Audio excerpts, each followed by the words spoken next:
Yo, what's going on, guys? It's JJ, Ginger. and this is episode 2 of the weekly Scuffle. On this episode, our first topic is going to be about Tom Brady, the Tom Brady signing, and what we think about it. Ginger, want to start us off?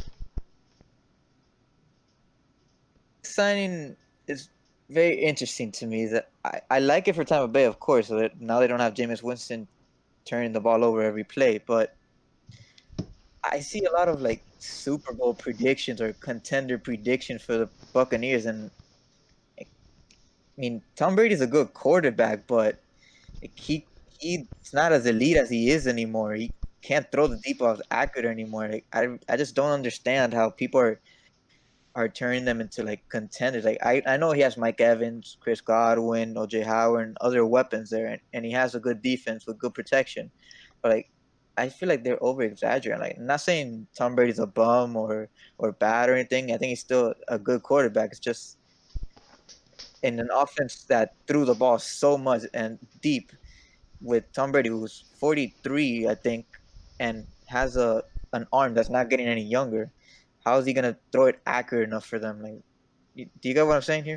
Yeah, but honestly, I don't think it's a hot take personally, and I'll explain myself. But as a Dolphins fan, I've always hated Tom Brady. But now that he's in a Florida team, I don't hate him anymore. I just see him as another QB. And I personally think Tampa has a nice shot at going to the Super Bowl. Their division is kind of tough with Drew Brees, but I do remember there was a quote that I saw. It said Bruce Arians said that Tom Brady he didn't throw the deep ball not because he couldn't, but it's because that just wasn't the system that New England was running. And there was also another stat that the New England wide receivers actually had like the worst separation rate in the league, and I'm pretty sure Tampa Bay their receivers averaged in the top 5 of like separation with the corners. I I get what you're saying, and that's true. The receivers for New England weren't exactly good last year, but I just think that an older quarterback throwing a deep ball like at least 30 yards the way that Chris Godwin and Mike Evans run. And I know they're elite pro bowlers and really good at separating themselves and giving them a chance. I just don't know if the accuracy will be there at 43 and in a division with Drew Brees, I don't see them winning the division. I think they could make the playoffs, but I just think, especially with the signing of Emmanuel Sanders, that the Saints are they should be the Super Bowl favorite here, and to put Tom Brady like as he's gonna lead them to like a 1 seed or a 2 seed, I just think it's exaggerated. Well, I don't know. I could see the thing is I like the Buccaneers because now they don't have the 30 picks that Jameis Winston gave them, and Tom Brady has been a relatively safe QB throughout his career. I personally like the not the Saints, the Buccaneers defense. I feel like they're way underrated. The Buccaneers defense. They had the sack leader last year, Shaq Barrett. Yeah, They had they had Ndamukong Suh, who they re-signed. I'm pretty sure. I'm pretty they're sure they got Devin White last year, if I'm not mistaken. the Levante David. Their front seven is very good. The problem with their defense is their secondary. Their corners got like Burton last year. That was one of the best run defenses, but pass defense wasn't exactly good. That they could address that in the draft, of like drafting a young corner, but I just don't think that it should be like they should be put as high as people have them. See, I feel like they're like they're like standing where they're gonna be positioned. I feel like that's just mainly based on what happens in those games versus the Saints. Because like you said, the Saints did add Emmanuel Sanders, and that team has been consistently good for the past like 10 years. So I believe like those games are gonna be battles. If they split those games, I think they'll have a chance to actually have a top record. We don't know how the 49ers are gonna play, and that is also a question because they were the champs last year in that thing, and they also have to play the Seahawks if they make the playoffs. So it's definitely gonna be hard. It won't be easy for them to make the Super Bowl. one one last thing before we move on. Now Brady goes to the NFC, and I get it. He not that he did it to avoid Patrick Mahomes or Lamar Jackson, but the NFC is filled with great quarterbacks: Wilson, Rodgers, even Matt Ryan's a little underrated in his own division. Drew Brees. Like it's Yeah, gonna be a really tough road yeah, he if they definitely don't win moved that to division. division. Like, yeah, that division, I feel like they have is that I feel like the two superstars, the younger superstars that a lot of fans like, are Lamar Jackson, are Patrick Mahomes, but that division definitely has, or that conference definitely has the most, like, has more teams built around their QBs. That's more parity. Yeah.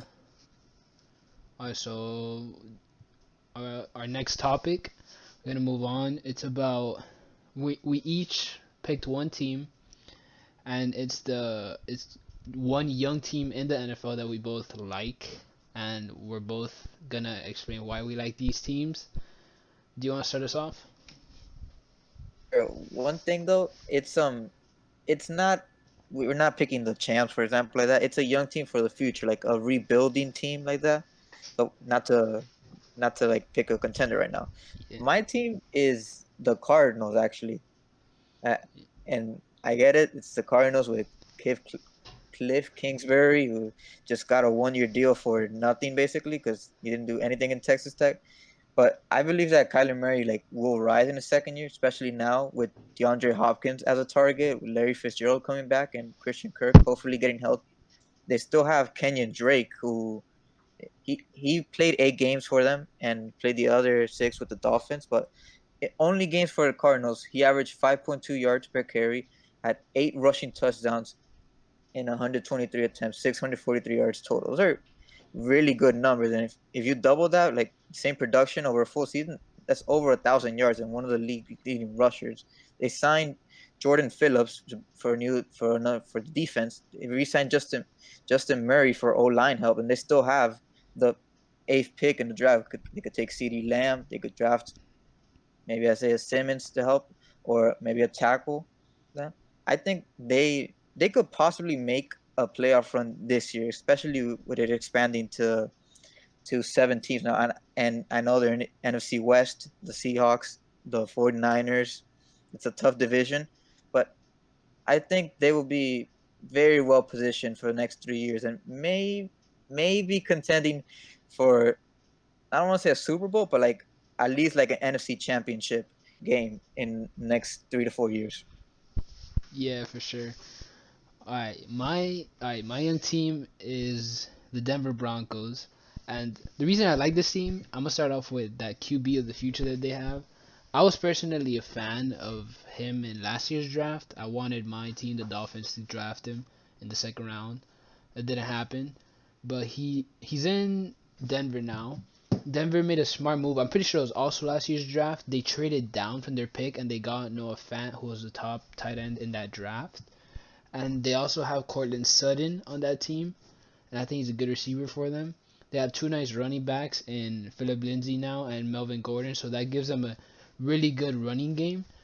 I also believe my pick for them this draft is definitely Henry Ruggs. I feel like Henry Ruggs mixed with Drew Lock.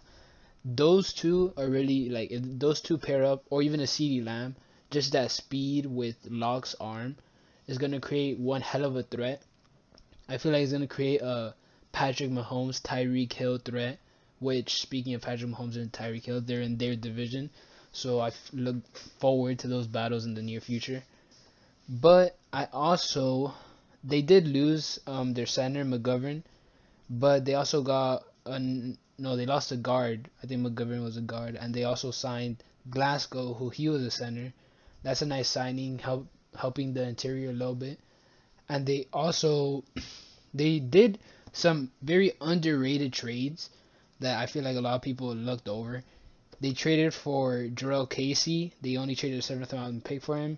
If you're not a Tennessee Titans fan or like a hardcore NFL fan, I feel like you would undervalue Casey. I think Casey's a really good, like, defensive lineman for them. They've always been a strong defensive team. They still have Von Miller, and then they helped the departure of Chris Harris. They also helped They also helped with that by getting AJ Bouye from the Jags, and just all these moves combining. And in the draft, if they give Drew Luck an arm, well, if they give him a receiver to pair with that arm, then I believe they could just have a nasty team there, and that team's gonna be fun to watch in a couple years.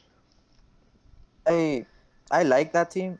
That was one of the teams I was considering for that. I just feel that Kyler Murray's like ability to run with the ball and to also throw the deep ball like Lamar Jackson can is just really different. Now I know Drew Lock has a cannon for an arm, and especially if he gets Henry Ruggs with the speed, it almost it feels like Patrick Mahomes and Tyreek Hill like 2.0. Not that they're that good, but like the same skill set.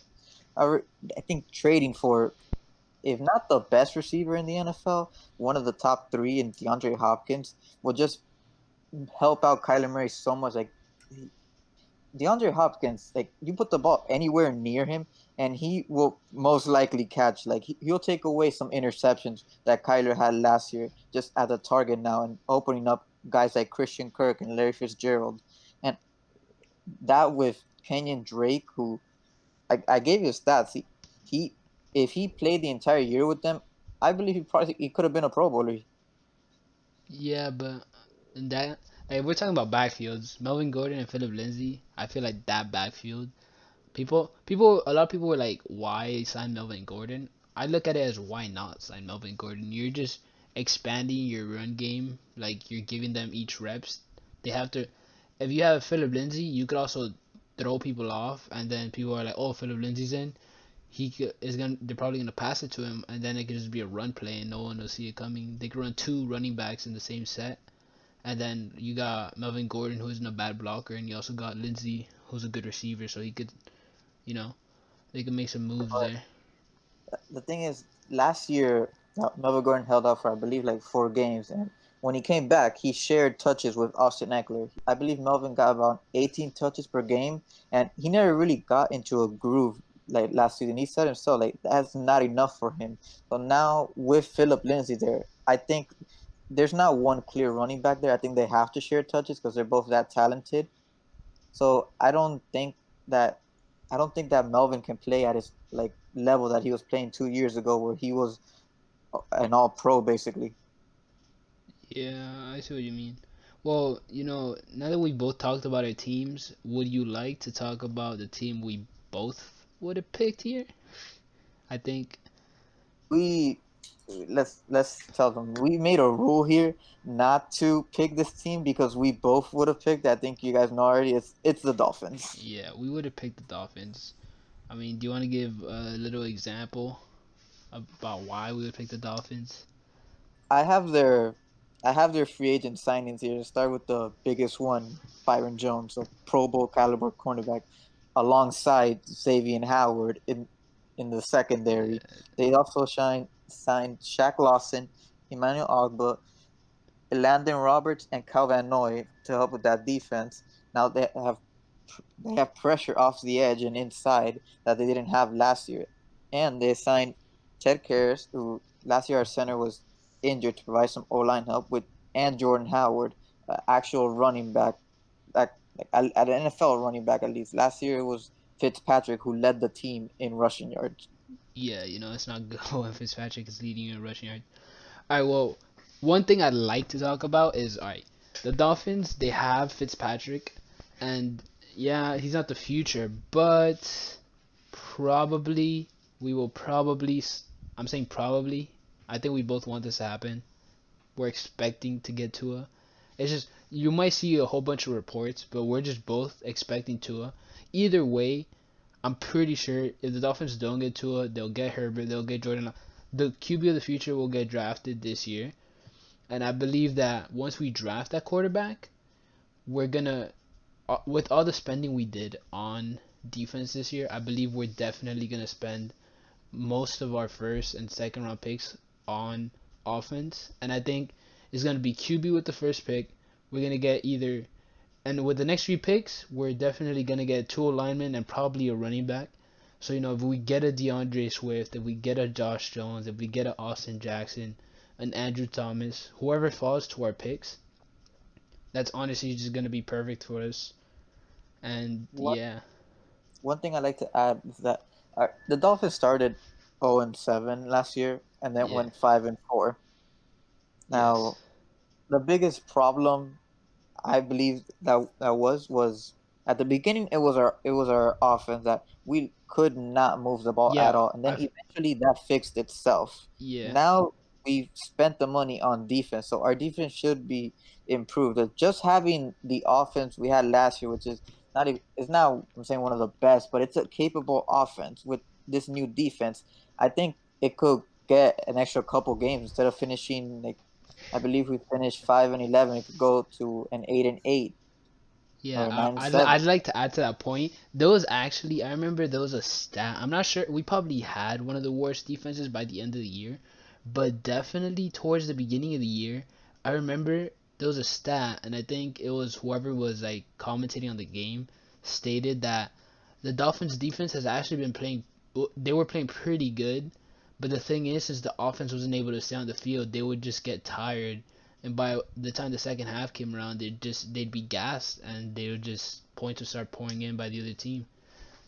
And I would also like to point out that a lot of people don't know this because you're not Dolphins fans, of course. But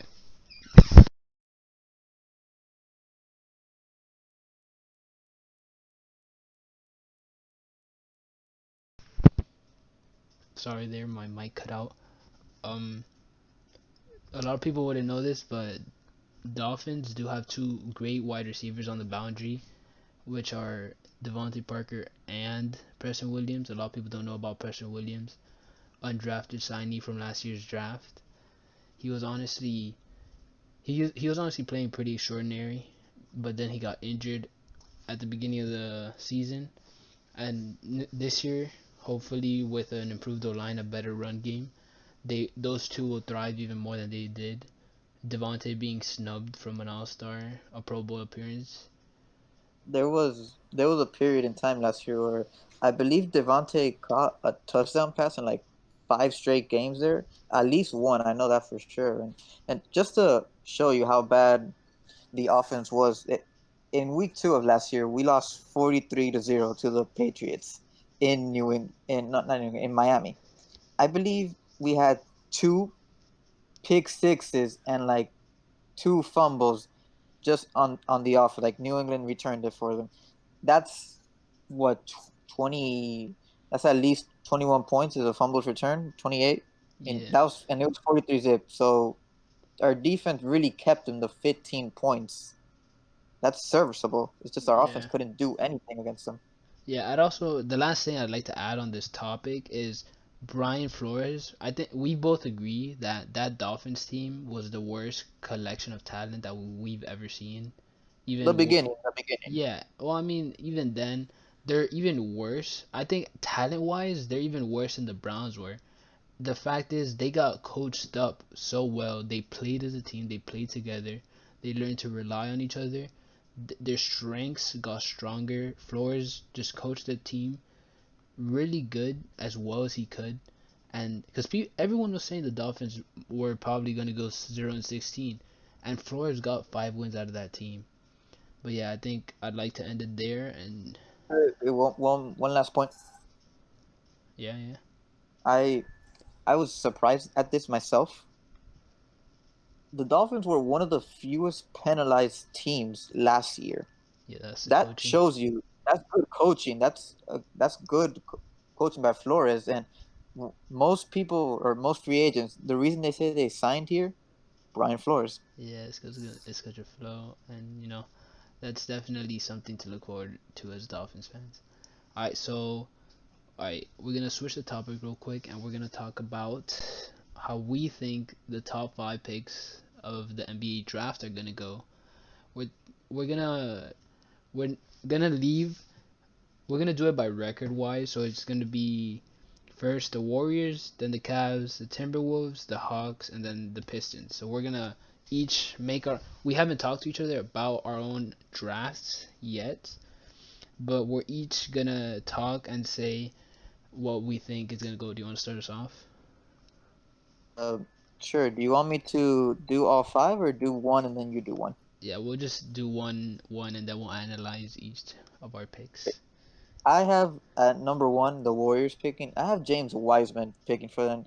I think that them trading for Wiggins takes away them the possibility of them drafting a guy like Anthony Edwards. I think they found their small forward future. Not a great fit because he's an okay shooter. He's not a great shooter, but they really need center help right now. Like Draymond Green is a great defender, but he needs someone to for the rim protection there.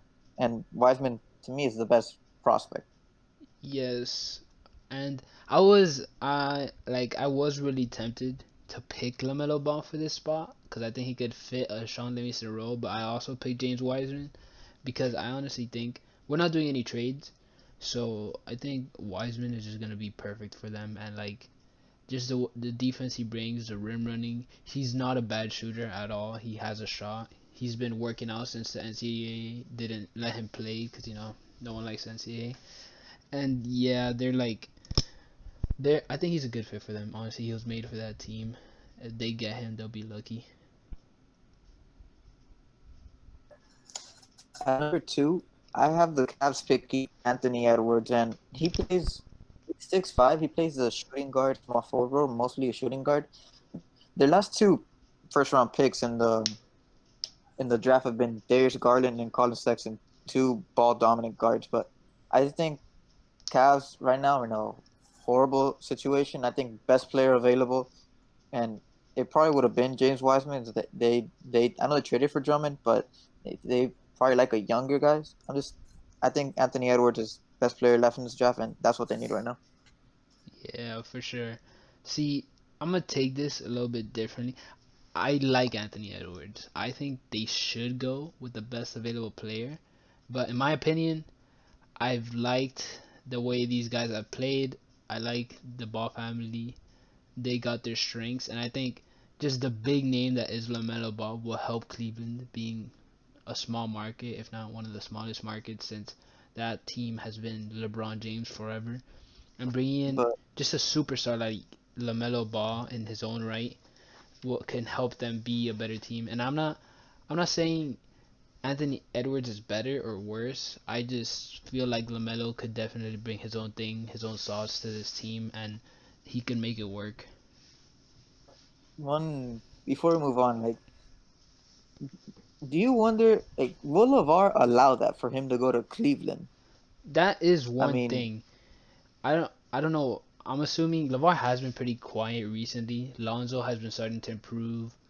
D'Angelo made a G League team, and Lamelo played he pretty good overseas. But we'll see. Like I think LeVar should be relatively quiet recently, and he's been relatively quiet. And I think it should stay like that if he wants his Suns to succeed. at number three, the Timberwolves. I have them picking. Nah, I hope I'm not saying his name wrong. Obi Topin. Yeah, Obi Toppin. They they traded for D'Angelo Russell last year in February and paired up Cat and D'Lo, which they've wanted for a while each player. Now they traded away Wiggins, so I think they're missing that wing piece to help him out. And I think that the year that he's had leading Dayton to the one seed, it's unfortunate they couldn't play the tournament. The nice versatile forward to play with Towns. They have a nice backcourt there with D'Lo and Malik Beasley. I think they could be a fun team if they draft him next year. A fun playoff team, possibly. Yeah, for sure. I mean, I like that. Well, of course, for me, I can't have Anthony Edwards slipping anymore. So I have the Timberwolves taking Anthony Edwards. That would make a pretty nasty backcourt with Anthony Edwards and D'Angelo to pair with Cat. And that would just make the Timberwolves that much better. Give them the young core that they lost out on by trading Zach Levine and not more so Andrew Wiggins, but yeah, trading away Zach Levine, trading away the pick that was used to draft Laurie Markkinen, and they'll get two really young, great shooting, like not shooting guards, but guards in general, combo guards, I guess you'd call them, and that's a nice pair for the Timberwolves to have. Like it. Like if I didn't have Anthony Edwards at two, I would have definitely put him three here. At four, I have Lamelo Ball going to Atlanta, playing alongside Trey Young, giving him a tall backcourt with Lamelo, helping to hide Trey Young a little bit on defense. Plus, without Trey Young, like they don't have really a guy that can create for himself. I mean, they have a nice guard in Kevin Herter, but he fits more into I think JJ Redick role. Where he's a great shooter and he can put the ball on the floor, but he's not a shot creator to the level Trey Young is. I think giving them Lamelo there with John Collins, if Clint Capella can get healthy, I think it will really help their team. Yeah, I would definitely like Lamelo in that market. I feel like Lamelo in that market would be pretty nice for them, and yeah, I think he fits well with Trey Young. But for me, I actually have Lamelo's teammate on this team, Onyeka Okongwu. I mean, I understand if you didn't watch college ball, you'd be like, why are you picking Onyeka? If you watch high school ball, you'd be like, he's Lamelo's teammate. But honestly, the way he played in college this year, he was super efficient in the paint, and I feel like he's like 6'9", 6'10", and he gives me kind of a Bam Adebayo type vibe, where his shot isn't quite there yet, but he definitely has the ability to shoot. His free throw percentages, I don't think were bad by any means, and I think in a few years he'll develop. And yeah, they got Clint Capella, but I definitely feel like Okongwu has like the ability to play power forward on that team, bolstering their defense, helping them with Trey Young, and like that pick. And if anything, if you don't like or like Clint Capella, you don't think that's gonna work out, you could always mold him like behind Capella, and then afterwards release John Collins and Okongwu together, which those two would be a nice versatile duo to have. And I think Okongwu can learn to shoot, and that back like that front court would be devastating to almost like any team, especially with the blocks and the athleticism both those two guys possess. I I was thinking of putting him here. I just don't think that with John Collins and Capella there, I don't think there'd be a lot of minutes. So I don't think the fit is like perfect for them. Plus, Capella is still 25. He's still young enough to fit their timeline. If if they didn't trade, if they didn't want Capella there, I don't believe they would have traded for him. You get me? Yeah, I don't know. I would like. I feel like Okongwu could really help that team, and definitely his defense was phenomenal. Like at one point, like he was at he. I'm not sure, but he might have led the NCAA at blocks, and he just played great for USC last season. I think he'd be a nice fit there. I just don't think the fish will. But moving on. At number five, the Pistons. I have them taking Cole Anthony now. He was injured for a little bit, but just with they have Derrick Rose there, but they don't have another ball handler, and I think they're going full rebuild. They have a nice young power forward in Christian Wood, who's been playing really good. I think giving them a guard that helps them like fits their timeline with youth and Cole Anthony, who can do almost anything on the court, will be really good for them. Yeah, for sure. I mean, I could see that. Personally, I like Obi Topin. I feel like the way the draft is gonna play out, Topin's gonna go to 5, maybe. I mean, it depends who. It depends how the order actually falls, because the lottery is crazy. But I think Obi Topin will be in like the 5 range, just because he is slightly older than most of the other draft picks. I don't think that's necessarily a bad thing, but he's a little older. Yeah, I think he'll have the most immediate impact on the team, but long term, I don't think he'll be the best person in this draft. But he'll definitely be nice for Detroit. I think him and Christian Wood. I think either or could play center. I think they'll be fine when it comes to that. And they're both decent or like they're both decent to good shooters at their position, and they could both get better as both of them being young, nice, athletic, like forwards and centers. I think that those two will be a nice combo to have. I I like the pick. He feels like a Detroit kind of guy, like the Yeah. pick they would make. I believe that with Cole Anthony and Christian Wood, like the pick and roll combination, like the point guard to the power forward center, is just uh like a way to usually make a good team like that. And I think Detroit like shouldn't pass that up because while Derrick Rose is really good, and he said he didn't want to leave. he is older than most of his teammates like that. Yeah, for sure, for sure. One one last thing. This order is only by the end of the season. Like Yeah, I the end of the personally season hasn't think even finished yet. that Melo should go to the Knicks if anything. Yeah, Lamelo would It's be. I would like to see Lamelo in a big market personally. That's why I like the Atlanta pick. I feel like that's the main reason Cleveland would pick him though. The fact that they don't have a big market, I feel like they would be like tempted to pick him just because of the name he has and like the amount of clout he brings to their organization. I don't know. I just get a feeling. I don't see Levar like in like saying you're not playing in Cleveland. Like I know he used to say before like Lonzo will not play for like for the Celtics. I believe it was. He's only going to the Lakers. But I just think Cleveland is like is so I Yeah, don't but say I dysfunctional. feel like Lonzo. I mean, I feel like LeVar kind of said that because I think he was always trying to hype himself up and hype Lonzo. And I feel like he said that because he's not dumb and he knew Markel Fultz was going number one. So I feel like that's why he would say that, and not necessarily because he wanted to be right. He didn't want to be wrong. So when he would make that bold statement of he only played for the Lakers, because he knew the Lakers were probably gonna draft, and that was probably where he was gonna go. I see what you mean, but it's just I think that Cleveland they already have so many like guards there, and I haven't taken a shooting guard, small forward type in Anthony Edwards. I just feel like Lamelo would need the ball more than Edwards, so I don't think he'll mesh together with Colin Sexton and Darius Garland.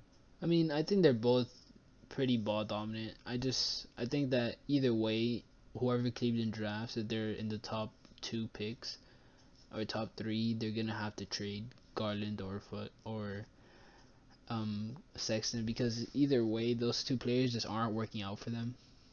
Like neither of them are really. They've kind of They missed. they have no chemistry, no ball movement there, and I Yeah, think you go to their coaching really isn't good. I'm not sure who the coach is. I know they fired their head coach recently. I could be wrong on this. It might be bigger stuff, but it just seems that a job that nobody wants to have. Like not that I'm calling out the Cleveland franchise. I just nobody seems to want to be there because there's so much going Yeah, on with that team, and it's always wrong things. yeah, like the front office hasn't been great. Like it drafted, it got lucky with the first pick that got them LeBron and Kyrie. They they really haven't done anything without LeBron being there. And honestly, the team just nothing against the city of Cleveland. Pretty sure it's a beautiful city. A lot of people who live there would love to live there. A lot of people might want to live there. But I don't think Cleveland has that nice like glamour to it that other cities do. And to be honest, I don't think any coach would like to risk their career or like just take this job because there might be better jobs. They might just try to be assistant somewhere else and like maybe that coach gets fired and they could take over or something like that. But yeah, I think that's about it. Um, what do you what do you think of the Warriors drafting James Wiseman? Do you think that puts him right back into a title contender? See, I personally I think it does. Just Curry and Clay coming back, I feel like they would be pretty good. I think Andrew Wiggins, I feel like he could definitely serve the Harrison Barnes role. Harrison Barnes wasn't the most amazing shooter. He just played defense and he shot and made enough threes. I feel like James Wiseman would definitely help that team both defensively and I feel he could help offensively. The question I have with the Warriors would be Draymond Green. Is he gonna be Draymond Green from the past couple years where he can't make a three? He just can't. He's not a good 3 point shooter. Or is he gonna be like Draymond Green that we saw before KD even got there, where he was a pretty consistent shooter and a pretty good one at that? Uh, we'll have to see about that. It's not fair to judge him this year because he's has to carry the offense before Wiggins got there because nobody else is a playmaker on offense to the level that he was playing with. But the Warriors might trade this pick honestly to grab I don't want to say a superstar, but another versatile wing. Yeah. So you don't know if this is for sure the pick. Yeah, is that we don't know because one, the season hasn't ended, the lottery hasn't happened, so we don't really know what's gonna happen. This is or like, just or as if of any now. trades. This is just as of now who we think would get picked right now with no trades involved, and then maybe later on we could do like a lottery, just who we think is gonna get drafted in the lottery and things like that. It's found to 14. We just did top five, like for a little segment. Yeah, but for now, I think that wraps it up. No? All right. Well, I mean, for all of you out there, if you watch this far, thank you. Subscribe. Keep listening. We're gonna try to upload these as much as possible with the current situation. And see you guys next time. You heard? Hi guys.